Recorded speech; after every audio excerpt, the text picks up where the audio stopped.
আজ থেকে একটি লবঙ্গ নিয়ে একটি সূরা পড়ে সেখানে ফু দিয়ে ঘরের একটি গোপন জায়গা আছে, আমি কি বলে দেব, সেখানে রাখবেন, ইনশাআল্লাহ তাআলা আপনার ঘর থেকে ধীরে ধীরে অভাব অনটন দূর হয়ে যাবে।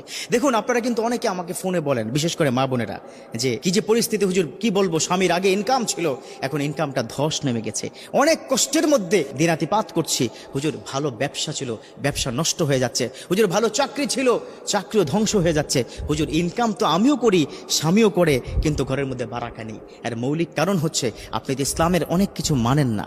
ও বোন, আপনি তাওয়াক্কুল আল্লাহর প্রতি করেন না, আপনি টাকার উপর তাওয়াক্কুল করেন।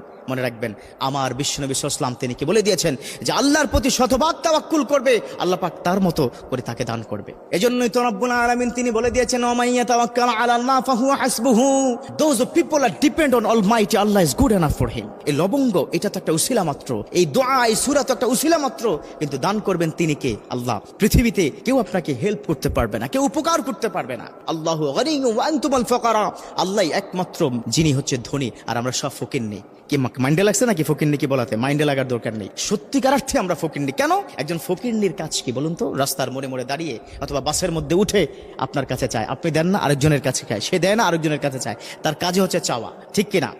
অতএব আমরা তো আল্লাহর কাছে কথায় কথায় চাই, তাহলে আমরা কি সবচেয়ে কি বড় ফকির না? ও, এবার বুঝতে পেরেছেন তাই না? আমরা ফকির, আল্লাহ পাক দান করবে, কখন দান করবে, কিভাবে দান করবে, আপনি কল্পনাও করতে পারবেন না।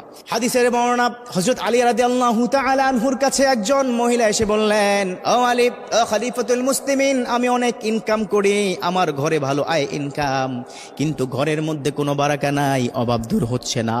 অভাব দূর হয় না। আজকে দুটো কারণ বলে দিব অভাব কেন দূর হয় না, শুনতে চান তো সবাই? এক নম্বর হচ্ছে, আপনি যে ইনকামটা করেন সেই ইনকামের ক্ষেত্রে শুকরিয়া জ্ঞাপন করেন না। এক নম্বর কি? শুকরিয়া জ্ঞাপন করেন না, যার কারণে অভাব দূর হয় না। হযরত মুসা আলাইহিস সালাম যখন আল্লাহর সাথে কথা বলতে গিয়েছেন, কথা বলতে যাওয়ার সময় একজন মানুষ তাকে বললেন, আ মুসা, তুমি তো আল্লাহর সাথে কথা বলতে যাও, একটু বলে দাও আমার প্রচুর পরিমাণে সম্পদ, এই সম্পদ কিভাবে কমানো যায়। রব্বুল আলামিন মুসাকে বললেন, ও মুসা, তুমি তাকে বলে দাও সেজন্য নাশুকরিয়া করে। মুসা আলাইহিস সালাম এসে তার উম্মতকে বলল, ও ভাই, আল্লাহ রাব্বুল আলামিন বলে দিয়েছেন তুমি যেন নাশুকরিয়া করো। লোকটা বলল, নো নেভার, কেন করব না? আমি নাশুকরিয়া করতেই পারবো না, যে আল্লাহ এত সম্পদ দান করেছে, কি করে আল্লাহর সেই সম্পদের নাশুকরিয়া করি? এটা তো আমার সম্পদ না, এটা তো আল্লাহর সম্পদ। হযরত মুসা পরের বার যখন কথা বলতে গেলেন, বললেন, ও মুসা, কি অবস্থা লোকটার? বলল, ও রব্বুল আলামিন, লোকটা এখন আমাকে নতুন অভিযোগ দেওয়া শুরু করলো। কি অভিযোগ? বলল, আমার সম্পদ আগে যা ছিল সম্পদ আরো বৃদ্ধি পাচ্ছে।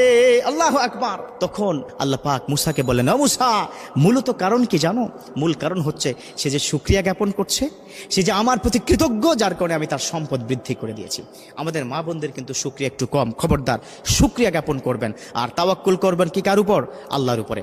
যেটা বললাম, আপনি যখন অফিস থেকে বা মাসের শেষে যে বেতনটা আপনি পান, আপনি যখন আলমারির মধ্যে টাকাটা রাখেন না, আপনার আলমারির মধ্যে প্রয়োজনে হয়তো আপনি এই টাকাটা খরচ করেন, আপনি একটা লবঙ্গ নেবেন। আসলে লবঙ্গ কিছু করতে পারে না, লবঙ্গ এটা মূলত একটা উসিলা মাত্র। একটা লবঙ্গ সাদা একটা কাপড়ের মধ্যে পেঁচিয়ে সূরাতুল ফাতিহা তার মধ্যে আপনি পড়বেন। কি পড়বেন? সূরাতুল ফাতিহা। কোন বর্ণনা আছে সূরাতুল কাউসার, আপনি সূরাতুল কাউসারও পড়তে পারেন, সূরাতুল ফাতিহাও পড়তে পারেন। পড়ে সেটা ফু দিয়ে আপনার সে ড্রয়ারের মধ্যে রেখে দিবেন। এটার উসিলায় আল্লাহ পাক, এই যে আল্লাহর প্রতি আপনি যে বিশ্বাস রেখেছেন, আস্থা রেখেছেন, তার উসিলায় আল্লাহ পাক আপনার ঘর থেকে দিন দিন অভাব অনটনকে দূর করে দিবে। আল্লাহ পাক আমাদেরকে আমলটা রেগুলারলি করার তৌফিক দান করুক, আমিন।